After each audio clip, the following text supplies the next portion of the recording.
Good morning. This is Beauty Manifested, and I am Danny DeTige. I'm going to speak about something that is a little scary, I suppose, even though I am in the financial industry. But this just feels like a little scary to speak about because most people do not talk about money. They don't talk about finances, and it just seems like a taboo subject. Even in my house, where I would say that we're like pretty financially literate, and we do talk about these things, it's a taboo conversation. You never want to ask someone about where their money's at. It just seems like very intrusive. But I want to say this. So since I'm in the financial industry and I'm kind of in these conversations, and I follow some of these business pages, something that I see on social media a lot are these like tax breaks, get rich quick schemey type things, like how to beat the system, how to save your money, how to do this, how to do that. That's all fine and cool, but I feel like as a Black person, if we're going to be talking Black generational wealth, if we're going to be talking about financial literacy for people of color, if we're going to be talking about all these things, and not just people of color, like America has a serious consumption issue, and we all know that. And so what I have gathered, I'm reading this book, which is wonderful. It's called The Millionaire Next Door. And my grandmother has been very successful in saving money and investing money. That's something that she's just a very frugal person. And so as I'm reading this book, The Millionaire Next Door, I'm like, wow, this is literally explaining my grandmother to a T. Like to a T. Like the mindset of these people is exactly my grandmother. Like she just is very frugal. She does not like to spend her money. She does not see anything outside of food and water and shelter as a necessity. And even that, like she does not have to have the best of the best. And so the key to wealth is frugality. And then also, like, I am in the manifestation spaces as well. So I know we like to spend money. I know we like luxuries. I know we like nice things. I know we're here to live a good life. I know. But I feel that if we're seriously going to have these financial conversations about building wealth, financial independence, retire early, instead of focusing on, I feel that we should redefine a good life. We should redefine a good life. My grandmother's mother, so my great-grandmother, told her that they were never poor because they always had food on the table. They always had clothes on their back, and they always had someone to tell them it was going to be all right. And to them, that was a rich life. That was a good life. They had everything that they needed. And from that perspective, from that point of view, she's always been rich. She's always had more than enough, and she wants for nothing. She wants for nothing. And I feel that has manifested in her life as being able to save and accumulate wealth because she comes from the mindset that she's always had more than enough. She's always been an abundant woman. She's always been in the grace of God. And the container for that is so low that anything else is just absolutely a gift, and she can feel like abundant gratitude versus it being totally insatiable and feeling like it's never enough. It's never enough. It's never enough. And it's always more than enough. And I feel that as we shift our perspective into like, what is living a good life? What is luxury? What are the most beautiful things in life? Those things are free. The sun came up, we have fresh air to breathe, we have people who love us, we have people who we love. Like, those are the best things of life. You do not have to have a $10,000 purse in order to have made it. You do not need to live in a $1 million, $2 million, $3 million, $4 million, $5 million house in order to have made it. Those things might be cool, might be interesting, but honestly, you might not even like that long term. You can go on vacation and stay in this massive mansion Airbnb. You can do that. And I promise you, after a couple weeks, you're going to want to go home to your bed. You just are. Like, that is the way that we're made. You do not need all of these things that they're making us need. And if you truly want to build wealth and you truly want to be financially free, you will redefine what rich means to you. What does it mean to be rich? Does it mean that you can get $30,000, $40,000 worth of plastic surgeries and just totally rewrite the story of your life and just not embrace anything that God's given you and shelter yourself in this house where you never have to be around bugs and never have to be around animals and God's creatures, and you're just living in this industrial bubble and just not connected to the world around you, is that wealth to you? If it is, I would say reevaluate your priorities, because that's disgusting. I know that's judgmental. I know we're not supposed to have strong opinions. We're supposed to be inclusive. We're not supposed to make anyone feel ostracized or whatever the case is. But no, I think that's disgusting. What is really important in this life? And I feel like everyone's like, oh, well, everyone has their own opinion. No, there are some universal truths. Maslow's hierarchy of needs, my grandma loves this. She talks about it all the time. Maslow's hierarchy of needs. You need to feel safe and secure. You need to make sure that you're good and that you can function in a peaceful way. Your, non-negotiables are taken care of. You have food, you have water, you have companionship. You feel safe and secure. You're not in danger. You're not living in like the hood or something where there's shootings happening all the time. But you're safe and you're secure. You have companionship. You have a community. You can rely on the people around you. You don't have to sleep with one eye open. You're able to eat good quality food. Maybe you're able to grow a garden. I feel like that's really important to me. That's all you need. You do not need a $10,000 bag. And trust me, I have fallen into this before. Trust me. If you knew how I used to act in high school, I was the spoiled brat of spoiled brats. MTV raised me, okay?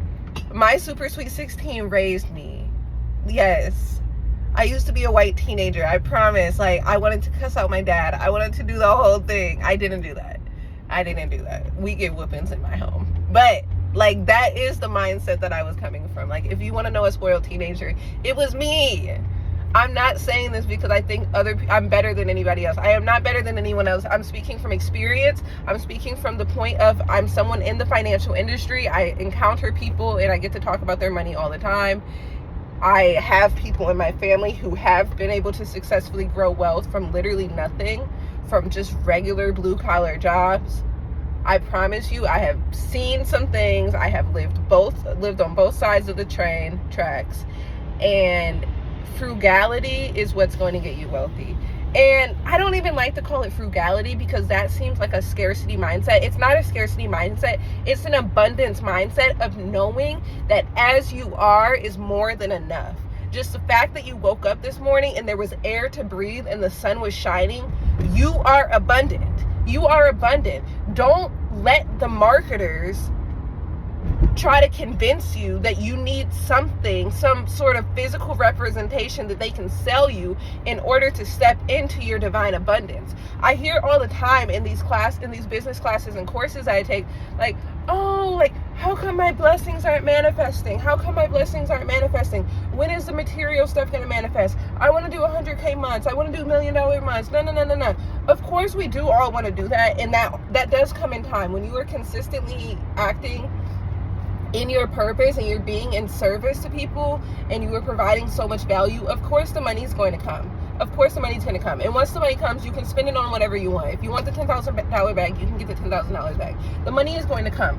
But the abundance mindset and the feeling of being abundant is here right now. And you're being so ungrateful because you're thinking just because you don't have the mansion and you don't have the G-Wagon and you don't have the Prada bag and the, all of these things, that you're not receiving your blessings. How freaking ungrateful. The sun came up, you have air to breathe, you have people who love you, you're safe, you're not in a war zone.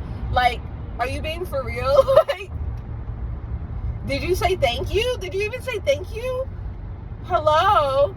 And I've been there. I'm speaking to myself. I really am. It's like, you are so blessed. You are so abundant. You are never running out. Even in times of insecurity, when you were like, I don't know how the next dollar is coming in. I don't know how I'm going to pay for dinner tonight. It worked out because you're here today.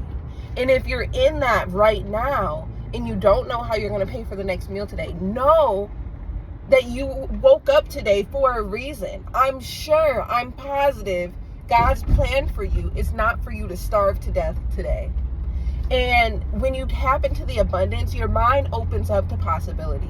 Because you know what? I did like a personal development seminar before, and the man teaching it, he actually made us go out and find a way to get lunch. And we were working with a nonprofit, and we got multiple restaurants to donate food to the nonprofit for us, and we were able to eat lunch. And like, I know people, your ego's too big to have to go out and beg. We weren't begging in the corner, but like, the point of that is, one, you're always supported. Two, it's an opportunity for people to be able to serve you. Like, especially food. Like, listen, people want to help you out. Like, nobody's gonna let you starve. People do not want to let you starve. Just think about the people on the corner. Some of them are on drugs. Some of them are in all kinds of different situations.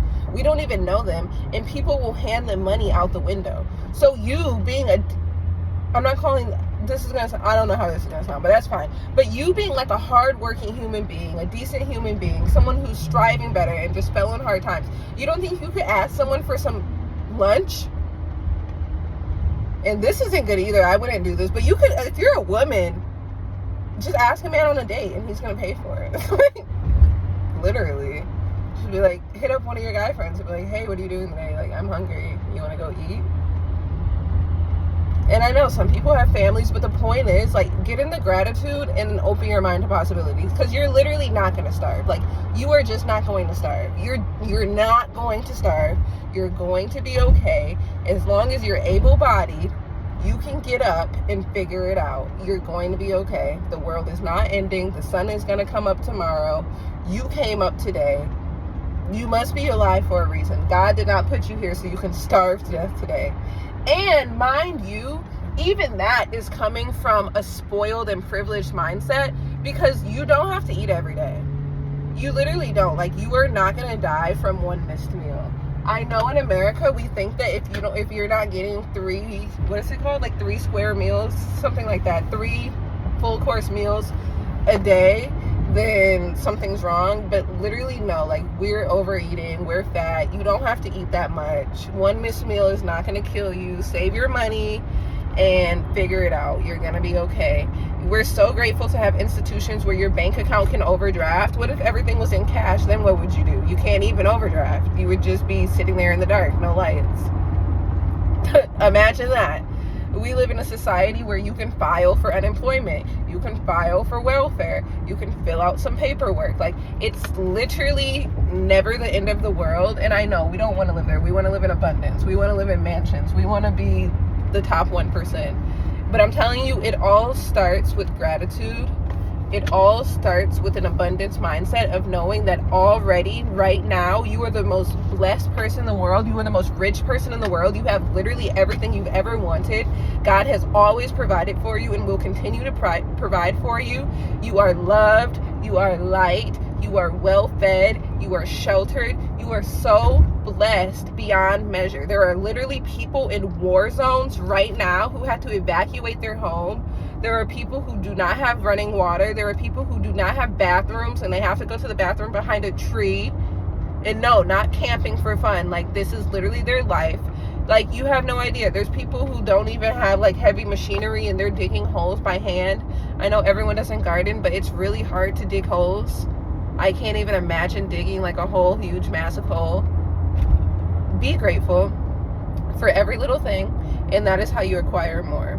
And this does go into frugality and saving, but really it just goes in spending your money wisely and only on the things that you value. In the book it says that having wealth, having money should never change your values.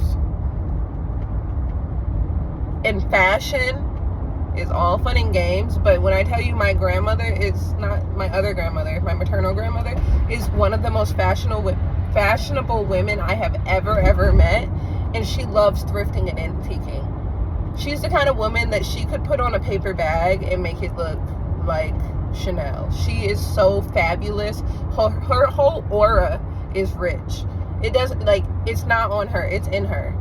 Okay, so if you really were into fashion, I have other friends like that too, then you would be resourceful, you would be thrifting, you would fall in love with the process of shopping, you would like going through the racks. Me, no. I like to shop off the mannequin. I don't like going through the racks because I'm not a fashion queen.